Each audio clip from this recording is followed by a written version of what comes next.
The brand new film, 2016, Obama's America, has been making waves by asking one very simple question. If Barack Obama, in fact, wins a second term, where will we be in 2016? Now, to answer that question, New York Times bestselling author Dinesh D'Souza.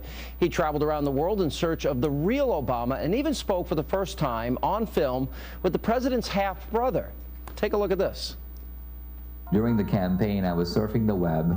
I saw a story, I believe on CNN, that Obama's half-brother, George Obama, was living in Nairobi in a hut. And I thought this has got to be some kind of a joke, but I click on the story and there's a picture, and it looks like something, out of Slumdog Millionaire. I want to read you a couple things you say in your book, which I found very interesting, and quite honestly, I agree with. They resonate with my own life. You say, I don't think that colonialism, which is a big theme of Obama's book also, is responsible for the sufferings and poverty of Kenya. You say that around the time of independence, and I'm quoting you, Kenya was on an economic par with Malaysia or Singapore. We were at the same level in terms of development. Look where we are now and where they are. They are practically developed and industrialized, while Kenya is still a basket case. Can you say a word about that? Yeah, I think it's true. Look at South Korea. When we got independence, we were far ahead of them. Right. But look at them now. All right, joining me now to share the insight that he gained from making this film, Dinesh D'Souza is back with us. How are you, sir? Good to see you. Good to be on the show. All right. He lives in a hut.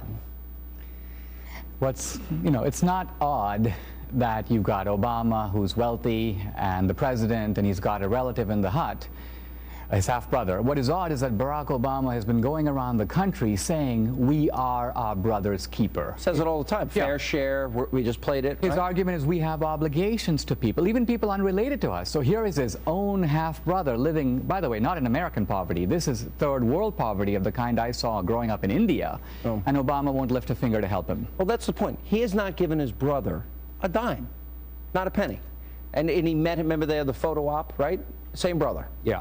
Okay, so he goes there and he meets him. Why did he speak out for the first time? Because wasn't there a story behind this that he was told not to speak to you? Yeah, I was on your show, Sean, a couple of years ago. I'd started the George Obama campaign Compassion Fund to raise a little money, a couple $1,000s, to help George become an auto mechanic. I said, if Obama won't help him, maybe the American people will. So we had people contribute small amounts of money, but I couldn't get it to George. Why? Because apparently the Obama campaign found out. They went to George and said, don't take the money, and so George disappeared on me. But apparently after the campaign, they forgot about George. So here's George thinking about, where's my money?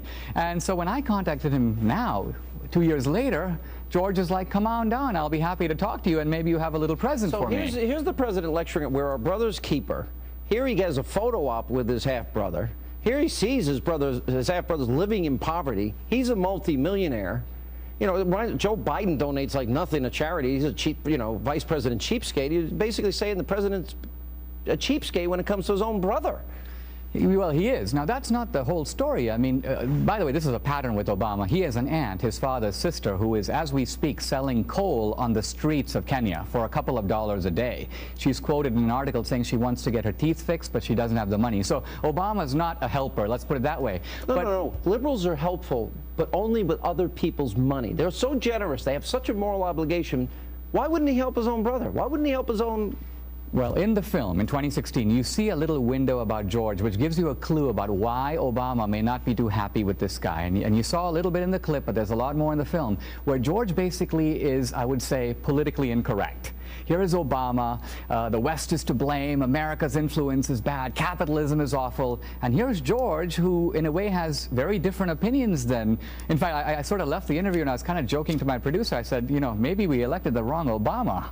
Yeah, that's pretty fascinating. So he's a conservative, you say? Well, the term won't apply in Kenya, of course, but yeah, he's a heretic from the point. We would consider him to be he's self-reliant. All right, so the premise of this is, what would 2016 look like if, in fact, Barack Obama gets another term? What would it look like? Well, Obama's agenda, as I see it, is twofold. He has been expanding the power of the state at home, and he has been shrinking the power of America in the world. and he's doing both things simultaneously. So what the film explores is, why is he doing it? And second, if we cut him loose. See, in the second term, the president can be himself. He's not tethered to public opinion. He can go in the direction that he wants. And I think what that means is a further shrinking of America's role. And look at the Middle East.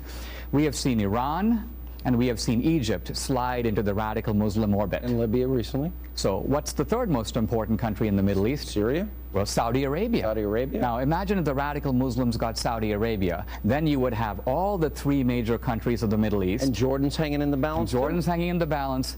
This is what I call the United States of Islam. Oh, I think what well, those are harsh words. I think we're watching the rise of radical Islamists in the Middle East, North Africa, led by Iran, seeking nuclear weapons, and I don't think this president has any clue. He had no idea the Muslim Brotherhood would take over. I did, you did, others did. Very few people. Our own president didn't see that coming. Well, if he didn't see it coming, though, he did notify the military, the Egyptian military, step aside and turn over power, or the United States... To the Muslim Brotherhood. Or we'll cut off aid. That's Obama. Well, anyway, fascinating interview with the president's brother in Kenya, and thanks for being with us. It's a pleasure. All right, time now to check in with Greta Van Susteren for a sneak peek